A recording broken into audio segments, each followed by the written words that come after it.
தழும்ப தழும்ப பால் டம்ளரை நீட்டிய மனைவி பாக்கியத்தின் கையை பிடித்து கட்டிலில் உட்கார வைத்தார் பாண்டியன். பாக்கியம், ஏன் ஒரு மாதிரி இருக்க?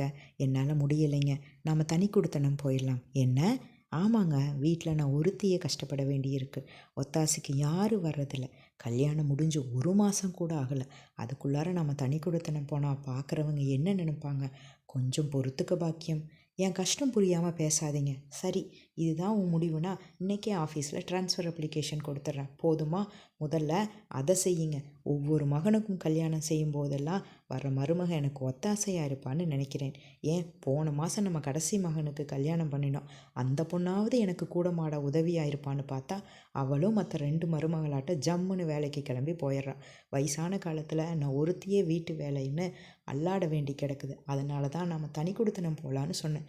என்ன தப்பாக நினச்சிக்காதீங்க. மனைவி பாக்கியத்தின் பேச்சில் நியாயம் இருப்பதை புரிந்து கொண்டார் பாண்டியன்.